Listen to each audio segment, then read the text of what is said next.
یہ کس طرح پتہ چلتا ہے کہ خدا بندے کی تلاش میں ہے؟ رحمت حق انسانوں کا شکار کرتی ہے، گناہ میں ڈوبے ہوئے انسانوں کو شکار کر کے لاتی ہے، اور وہ ان کی تلاش میں ہے۔ کیسے تلاش میں ہے؟ اگر انسان غافل ہے تو اسے جگاتی ہے۔ ہمارا حاصل دراصل اس کی عطا ہے، اور یہ ہماری کوشش کا نتیجہ نہیں ہے۔ رحمت حق جو ہے وہ سورج کی کرنوں کی طرح اندھیروں کے تعاقب میں جاتی ہے اور روشنی فراہم کرتی ہے۔ رحمت حق جو ہے یہ گناہگاروں کے تعاقب میں جاتی ہے کہ کدھر غافل پھرتے ہو، ادھر آؤ۔ پھر کوئی نہ کوئی جلوہ خود یا کوئی جلوہ دینے والا بندہ وہاں پہنچ جائے گا اور آپ کا احساس بدل جائے گا۔ یہ ہے رحمت حق۔ رحمت حق وہ واقعہ ہے جو آپ کو حق کی طرف رجوع کرائے۔ وہ واقعہ حادثہ بھی ہو سکتا ہے اور تکلیف بھی ہو سکتی ہے، پریشانی بھی ہو سکتی ہے، وہ غریبی بھی ہو سکتی ہے، وہ مہربانی بھی ہو سکتی ہے، وہ عنایت بھی ہو سکتی ہے۔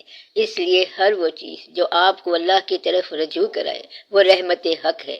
تو اللہ اپنے بندوں کی تلاش میں ہوتا ہے، اور یہ ٹھیک بات ہے۔ اسے پتا ہے کہ اس نے ہمارے لیے خزانے مقرر کر رکھے ہیں، خزانے نیکی کے اور عرفان کے۔ جو ادھر ادھر پھر رہا ہے وہ اسے کہے گا کہ واپس آ جا، وہاں آگے کوئی بندہ ملے گا، کیونکہ رحمت حق کو بندوں کے پیچھے لے کے پھرتے ہیں اور اس کو گناہ سے نکالتے ہیں۔ انسان خدا کی تلاش کرتے کرتے خدا کے بندے تک پہنچ جاتا ہے، اور خدا کا بندہ اس کو خدا کی راہ دکھاتا ہے۔ یہ یاد رکھنا کہ سارے بندے فانی ہیں، بتانے والا بھی اور سننے والا بھی۔ چل سو چل، میلہ ختم ہو جاتا ہے۔ جب تک میلہ ہے تب تک یہ رونقیں ہیں۔ آپ میلہ انجوائے کرو اور اپنا رخ صحیح رکھو۔ رخ یہ ہے کہ ہم ہر وقت اللہ کی طرف دیکھیں۔ انا للہ و انا الیہ راجعون۔ ہم اللہ کے ہیں، اسی کے نام سے یہاں ہیں، اور ہم اس کی طرف جانے کے لیے تیار ہیں۔ ہم یہاں صرف میلہ دیکھ رہے ہیں، اور میلہ تو اسی نے دکھایا ہوا ہے۔ ہم اس کا شکر ادا کرتے ہیں۔ شکر ادا کرنے والوں کے لیے یہ کائنات بڑا راز ہے، اور یہ کائنات بڑا جلوہ ہے۔ گلہ کرنے والے کے لیے یہ کائنات آزمائش ہے۔ یہ یاد رکھنا کہ گلہ کرنے والا آزمائش سے بچ نہیں سکتا، اور شکر کرنے والا لطف سے بچ نہیں سکتا۔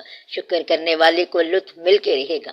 گلہ نہ کرو، یہ زندگی بھی لطف بن جائے گی، اور اگر تم گلہ کرو گے تو یہ زندگی آزمائش بن جائے گی۔ آزمائش سے بچنا بڑا مشکل ہے۔ زندگی کو ہم خود ایسے آزمائش بناتے ہیں کہ یہ کوئی حالات ہیں، یہ کوئی واقعات ہیں، یہ سب کیا ہو رہا ہے؟ اگر دیکھیں تو دن اچھا گزر رہا ہے اور وقت اچھا گزر رہا ہے، یعنی جو ہوا اچھا ہوا، جو ہو رہا ہے اچھا ہو رہا ہے، اور جو ہوگا اچھا ہوگا۔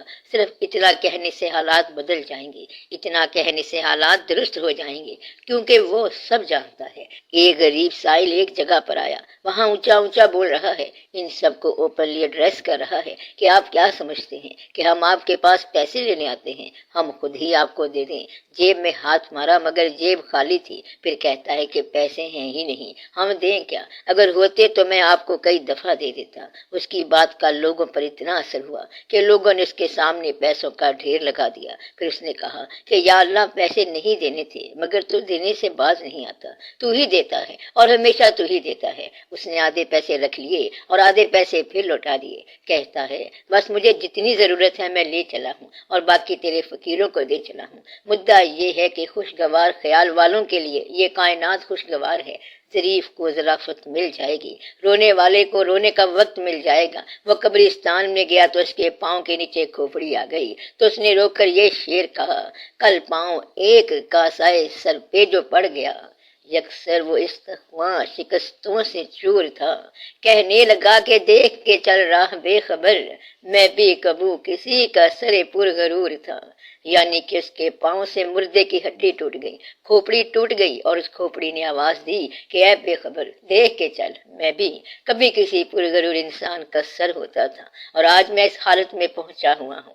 ایک جگہ دو آدمی تھے، ایک ہنس رہا تھا اور دوسرا رو رہا تھا۔ اس نے پوچھا تو ہنس کیوں رہا ہے؟ کہتا ہے مجھے تیرے رونے پہ ہنسی آ رہی ہے۔ اور تو کیوں رو رہا ہے؟ تیری ہنسی پہ تو مجھے رونا آ رہا ہے۔ تو بات اتنی ہے، رونے والا رو رہا ہے اور ہنسنے والا ہنس رہا ہے۔ یہ کائنات دونوں کے لیے الگ جلوہ ہے۔ جو فانی ہے اس کو اس کائنات میں فنا نظر آئے گی۔ وہ کہتا ہے کہ 4 دن کا میلہ ہے، بس سب گئے، ہر شے فنا ہو گئی۔ اور جو باقی کے ساتھ متعلق ہو جائے گا وہ کہتا ہے کہ ہر شے باقی ہے، ہر چیز موجود ہے، اس کا جلوہ عین موجود ہے، اور ہر جا عین ظہور ہے تو یہ آپ کا اپنا خیال ہے، لہٰذا آپ اپنے خیال کی اصلاح کرو، اپنا نام آپ خود رکھو، اپنے گلے آپ بند کرو، کچھ فیصلے اللہ کی طرف سے خود کر لو۔ پہلا فیصلہ یہ کرو کہ تم نے راضی رہنا ہے کہ نہیں رہنا۔ راضی وہ ہے جو تقاضا نہ کرے، جو سائل ہوتا ہے وہ آواز لگاتا ہے، سوال پورا ہوا اور وہ جائے اپنا کام کرے، مگر طالب ہوتا ہے دروازے پر بیٹھنے والا اور وہ سوال نہیں کرتا۔